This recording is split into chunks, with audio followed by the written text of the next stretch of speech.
So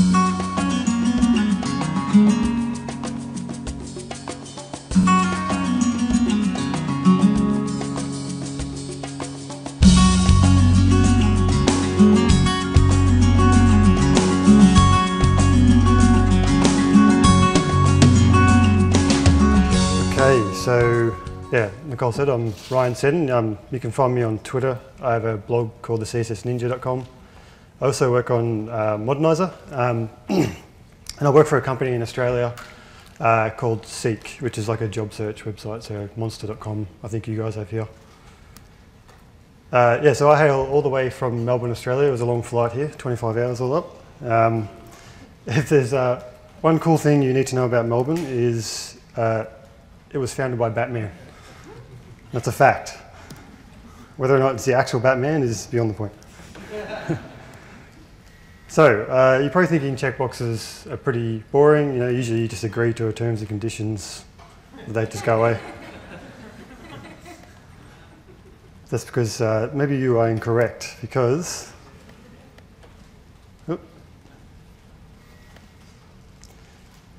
when we use the check pseudo class, we can get some awesome stuff happening.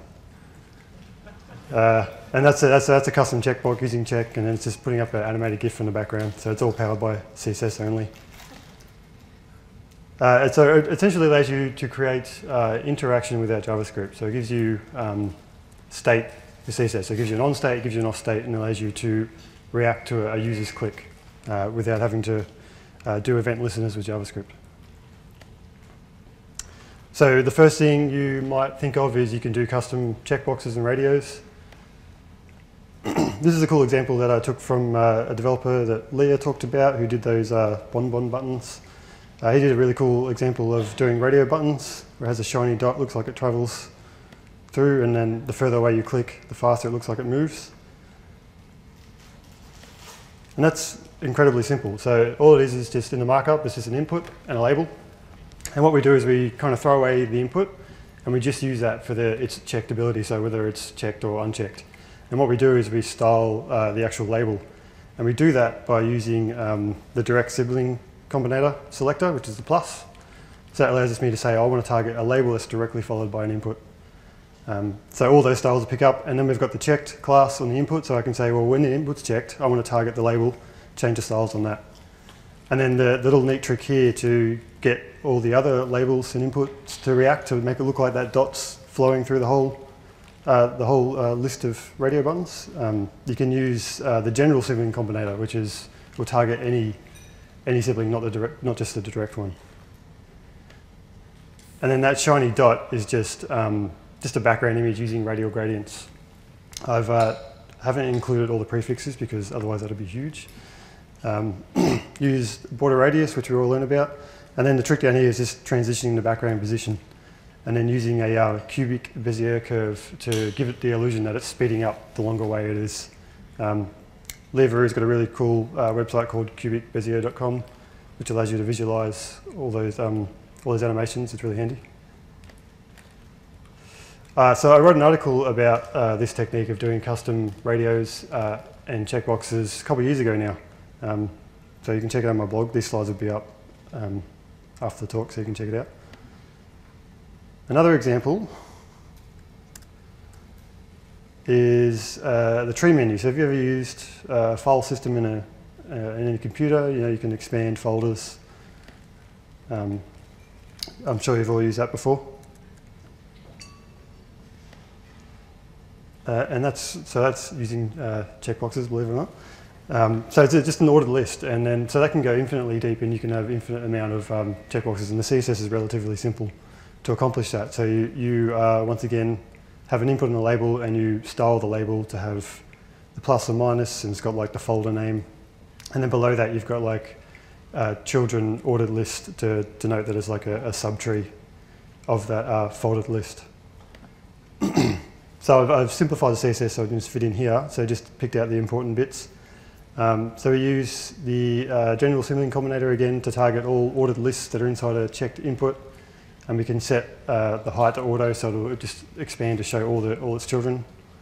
We push it in to give the illusion like it's below that folder, And then we use a few after and before generated content to add the icons, so the plus and minus depending if it's checked or unchecked, just using a sprite. And then all we do here is that initially all list items are display none, and then when the input's checked, they're all block, so it's just like expanding the folder. Really simple stuff. I wrote an article about that too, so if you want to check that out. So it's a bit, you know, that's okay. It's a bit boring. So I wrote a thing called bootleg.css, affectionately called the dodgy version of Bootstrap, because I took a whole bunch of Bootstrap plugins and made them CSS only using checkboxes. So the first one is the dropdown. So this is all, I've just removed all the JavaScript and just kept the Bootstrap CSS file. So you can see now, I've made this red just so for visually you can see what's going on. But essentially these dropdowns here, if you can see them, they're just labels. And when I click that, that checks the checkbox, that then shows the menu below it. And this red background is actually another label that expands to the full width of the window. This is an iframe, so that's why it's not expanding the full width. So then I can click anywhere and dismiss it. So you're used to clicking somewhere and I just click over here. I don't want that menu up anymore. Just to give that interactivity. And basically this label targets another input that just makes sure everything's closed. And that's a common sort of technique I use throughout some of these other plugins. So the markup is exactly the same as the Bootstrap example. This is Bootstrap 2. I'm not sure if Bootstrap 3 has changed. Yeah, so you can see here the label is that drop-down button, and then it's just got the unordered list which shows the menu items. And then I've got that label down here, which when this one's checked, it expands to the full width of the window, so you can click anywhere to dismiss it quite easily. And then just down the bottom, this is the input that it targets to make sure everything's hidden, so you don't get any false negatives. And then the CSS is really easy. So initially for the dismiss, I have it display none, but I have a whole bunch of styles set up to say it's position fixed, and it expands to the full container of the window. And then all I have down here is on the input, I say when that input's checked, or sorry, the radio's checked, I display the drop-down menu and dismiss and set the display block. And then all the Bootstrap styles take care of how everything else looks. There's a collapse or accordion. Once again, I've got the red showing there, so you can see when I activate one of them, it actually displays a label over the top, so I can then just dismiss it, keep showing it. And this also has so it has like a top level collapse all radio button that gets targeted to make sure if I have none of them checked, then they're all collapsed and you don't get any odd styling. I've got the input up here for each specific item that needs to be open and closed, and then I've got the label here, and I just use the for attribute to make sure I can target it. The reason the input is not inside this accordion header is because of the limitations of using CSS. I can't work my way out of a container. I have to work my way down using the general sibling combinator or the direct sibling combinator, the plus or the tilde. And then so the CSS here. So I use a trick. So you may have noticed that like this one's a different height to the other ones, but it still expands to just be the height of the content. So you can use a trick of using max height rather than height. So originally, I think now Safari 6 and the latest Chrome can transition from height 0 to height auto. But before you couldn't do that and other browsers can't. So you can use a trick called max height. So initially when it's not checked, it's got max height 0, the height is set to auto. We set up the transition. When it's checked, we set the height to 500. So it may not be 500, it might be like 100 pixels. And then it'll just expand to its container. But then you get some weird timing issues. Because it's doing max height, it's trying to calculate it. So when it's collapsing, it will collapse over 200 milliseconds. And then I adjust the duration here to say it's over 700 milliseconds. So they sort of look like they're happening at the same time. But you still get some odd behavior. We've got some tabs. This is where you start to get to the ugly side of this hack. And you have to have specific markup placement, and the CSS selectives get really nasty. So the markup here, we have to have each top level tab item has to be input label. It can't be inside any sort of ordered list or unordered list because of the selector restriction. And then each container is shown. And so then we get huge selectors like this because of the constraints. So I need to target the first input. I need to use nth of type and not nth child because we've got input label, input label. If I did nth child, then it would get the wrong item. So we make sure that it's an input and it's the first one. And if it's checked, then we find the tab content sibling, and then we look inside that and we find the first div. So when the first one's checked, we want to show the first content, and vice versa. When it's unchecked, it's display none. Modals. That's cool. So you get the same transition. You got it fades in the background, it pops down. I've made the background red so you can see it fade in a bit better. I can click there to dismiss it. I can click the cross, so like the normal behavior that you're used to with the Bootstrap modal. So yeah, that label is styled to look like a button, but really it's a label. We've got the input, and then you've got the modal container. So these need to be at sibling level. So in order for me to go, when the input's checked, target that modal and show it and do the animations. And then we use the close modal input to do the overlay. So when you've launched a modal, we use that red background you saw was just a label that's expanded to the full width of the window. And so that's used to close it and as the transparent background that you get, that you're used to seeing with modals. And the CSS is really easy. So you've got using the general sibling combinator to target the modal in case there's any elements in between the input and the actual modal container. This is just an initial style to get it set up. We use retransition the transform over a period of time, and we do the opacity as well. And then to get it out of view initially, we just set its initial translate value to be 100% out of the viewport, so it's sitting up out of the window and you can't see it. And then when it's checked, what we want to do to get that same effect of the background fades in, and then the thing slides down, is when it's checked, we just adjust the transition delay to not do that transition for 400 milliseconds while the other thing's fading in. So you can see on the modal close input, we then transition the opacity. And so when it's checked, the opacity is changed. You could always use RGBA as well, you don't have to use opacity. And then we just make sure there's no delay when it's checked. And I need to make sure that it's not actually the close modal, because then you will get confusion where when the close input is checked, then we'll try to target the label below it and it'll get in a weird state. So we just use the not selector to say, well, if the input is not closed modal, that's currently checked. So we want to make sure that when they launch the modal, we don't get any weird behavior, then target the modal close label and display it. There's an image carousel as well, which is nice. You may notice some similarities between this and the slide deck. So there's a lot going on in this. So I got a bit carried away with this talk. I got caught in the meta process of, thank you. As always, I get caught up in the meta process of creating slides, and I ended up creating a checkbox-powered slide for my checkbox talk. So, and I called it Slideshow Bob. I was always like that, man. So the carousel and Slideshow Bob have very much are very similar in how they work. So we'll jump to the editor. So I just pushed this to GitHub, the Slideshow Bob. But basically, it is just a bunch of classes here, and then I use Sass because there's some crazy selectors going on in there, and it just melt my brain trying to work out all the maths, because it needs to know how many slides you have to calculate where it's supposed to transform the slide as you transition between each slide.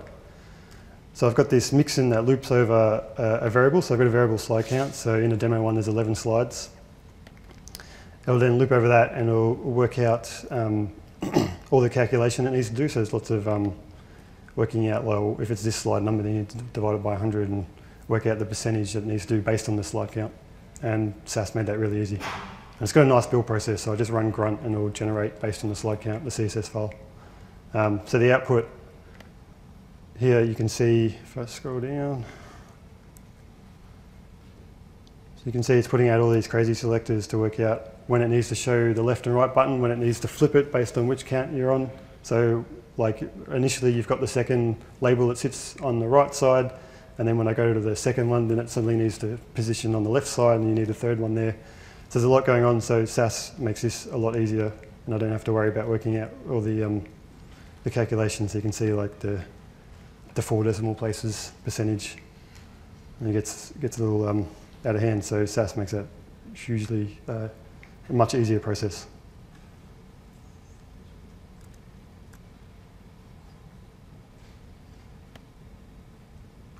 So, quirks and bugs. So it's not all sunshine and lollipops in Checkbox world. So for a while there, WebKit couldn't handle checked and the general sibling combinator. That's been fixed now in Safari 5.1 and Chrome 13. We're up to like Chrome 900 now, I think.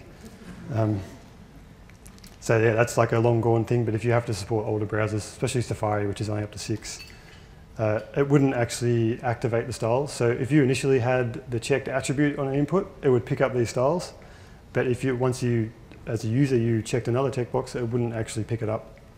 So that was a big issue. So it would work with a direct sibling combinator, but that restricted you to the position of a container that an input should alter when you check it. Any of the keen-eyed people there may have noticed I had a lot of on-click empty attributes on the labels. This is because of an issue in iOS 5, where a label clicking a label wouldn't actually check the checkbox. And I figured out somehow that putting an empty on-click on there would actually give it a kick up the arse and tell it to check the checkbox. That was a really annoying bug, but it was good to find a solution to that. But then you get because of a click event, has a 300 millisecond delay, you get that issue where it can be a bit slow when it checks on iOS 5. It's been fixed in iOS 6 though, which is good. Downsides. It is a huge hack. There's no denying that. There's accessibility issues. So I talked to a good friend, Jason Kiss, who's based in New Zealand. He's a very good accessibility expert. And I just wanted him to review and confirm my beliefs that this is horrible if you have screen reader users. And he confirmed that it was horrible. Because the problem is that a label can't have a role attribute to make it appear as like a button. It's an invalid thing, so a label cannot ever be a button. So like how I had the modal where the label was styled like a button, a screen reader would see a label and be like, what the hell's going on? You've got no way of switching, so you've got the ARIA attributes of like ARIA hidden equals true, and then when you switch to display something, you can't programmatically change attributes in CSS. That's where you need JavaScript. So that's where it downfalls there. Sometimes requires specific places of markup, and by sometimes I mean all the time. So you've got that restriction of that it's only siblings, the sibling combinator, so they need to be on the same level. So like what I showed with tabs, you get that sort of ugly placement of markup, and you get the crazy CSS selectors too. So you get overly complex selectors using the plus and tilde, which can hurt your head when you need to manually work them out. So browser support. Look at the browser ponies here, they're pretty cool. So basic means they support checked. Fancy is like when they support transitions and all the other nice stuff that makes it nicer to look at. So the only issue there, IE9 didn't support transitions. It was the first one to support checked. Before that, it didn't support it. IE10 introduced the transitions and animations, so you can get the nice effects going on here. And otherwise, it's pretty safe to hack around with it. So the future, maybe.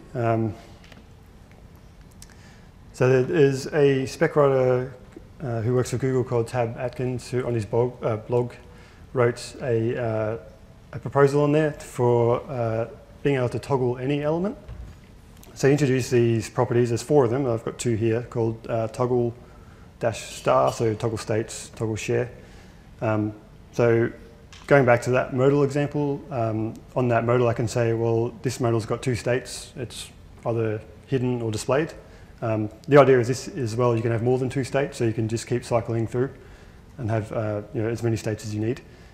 And then I can use that checked pseudo class on any element, so it doesn't have to be an input. And I can react to when the state changes. And then using the toggle share, which works the same way as a for attribute on a label. So I can associate toggling of state with another element. I can just say, well, on this modal button, pass in a simple CSS selector saying, well, you can alter the toggle state of that element. And then you can avoid those crazy selectors that you saw. Makes it much easier. But at the moment, it's just a blog post on his personal blog. And who knows if you actually get time to look at it and propose it and if people accept it. But I think that'd be cool if we could have that rather than using checkboxes and radios to hack it. That's it. Slides, bootleg and slideshow Bob are all up on GitHub. You can check it out if you want. So thanks.